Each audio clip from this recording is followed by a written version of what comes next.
things you haven't heard anything talked about is a proof of market power or dominance. We feel like they're big, but Amazon is still half the size of Walmart. Apple is far and away certainly not the largest operating system, whether on mobile or on computers. Google has competition all over the place, and Facebook right now is facing vigorous competition from TikTok. So you didn't hear a proper definition of market power, one of the core tenets of antitrust law. And what you also didn't hear is a single mention of consumer harm.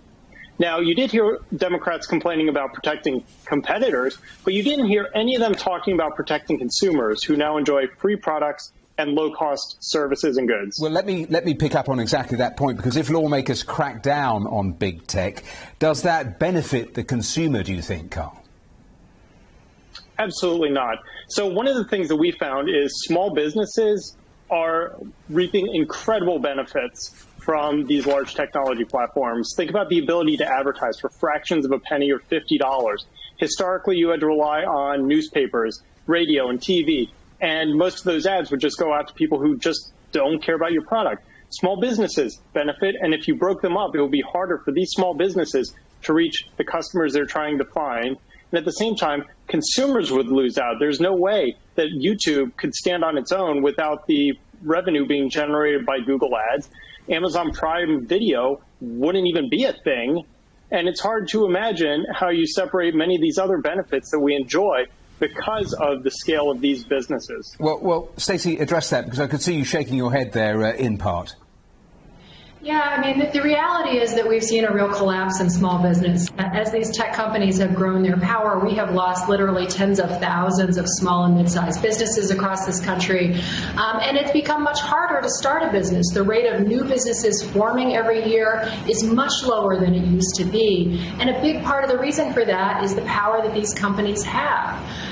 We published a report yesterday that found that Amazon is taking a bigger and bigger cut of the sales of third-party sellers on its platform, the independent businesses that really have no choice but to sell on Amazon because it is so dominant. And it's, you know, it's a situation in which they lose either way. Either they give up access to the online market and don't sell there, or they sell on Amazon, and Amazon takes an increasingly big cut of their business. We found that Amazon's fees have grown to 30%. They take $30 of every $100 that a small business earns, and that most small businesses crash and burn on the site, that they are failing. And we're seeing this across the country. These companies have amassed a incredible amount of wealth and power. And that means that, you know, we are seeing more and more inequality, fewer and fewer people able to make a decent living because of that power. And Stacey, I assume that you agree with just one of the lawmakers we saw questioning Google, who said at one stage you identify competitors and then simply crush them. That's right. These companies have all engaged in an acquisition spree. They have been buying tons and tons of companies, small companies. So someone comes along with a good idea and they buy it up. I mean, in the case of Amazon, you know, we think of Amazon as being this incredibly inventive company, and maybe it was at one time. But much of its dominance now is really driven by being able to buy up the technologies of other companies. And I think what's particularly concerning from the standpoint of competition and ultimately consumers and the vitality of our economy is that if you come along now and you want to build, you have a new idea, you want to build a business, you want to come up with a new way of doing things, you're going to be crushed in your infancy by these companies. Let me bring Carl in then to address exactly that. Size and scale, and you can simply just blow out of the water your competitors. That's the charge. That's always been the situation in the history of business in memoriam. A larger business, if it sees an opportunity for a new market share, yeah, it's going to take advantage of that. That's business. And they don't do that to stifle out competition. They do that because there is competition in the market. Now, the insinuation is that these businesses just absolutely have to capitulate to Apple, Amazon, Facebook, and Google because they're so big. And that's just absurd. If you think about it, Twitter, did it sell off to Facebook or anyone else? No, it competed directly. TikTok, doing the same thing. You have dozens of competitors around the world. And once again, Jet.com was a startup on its own that was acquired by Walmart.com, the largest retailer in the world. No one seemed to bat an eyelash at that acquisition. So what you're seeing here is everyone pouring their angst, their frustration, and their animosity into technology as this boogeyman for all the bad that's going on, when in fact there's a lot more going on, and still we haven't identified a single instance of consumer harm.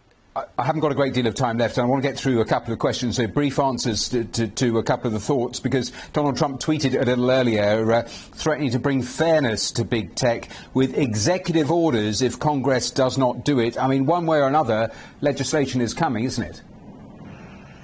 So what I think about that is you're seeing the real threat of opening the Pandora's box of moving away from the current consumer welfare standard we have for antitrust law and allowing politics to dominate antitrust law. Antitrust law is an objective analysis. If we open it to a subjective standard, then this president or a next president can use antitrust as a sledgehammer to beat down any business or publication that they may disagree with. Stacey. Antitrust law was designed to ensure competition, to protect the American people from too much concentration of power, both economic power and political power. The idea that antitrust was only supposed to be about maximizing efficiency or consumer welfare is really a myth. It's been that way for a number of decades, and that's how we've allowed this incredible concentration of power.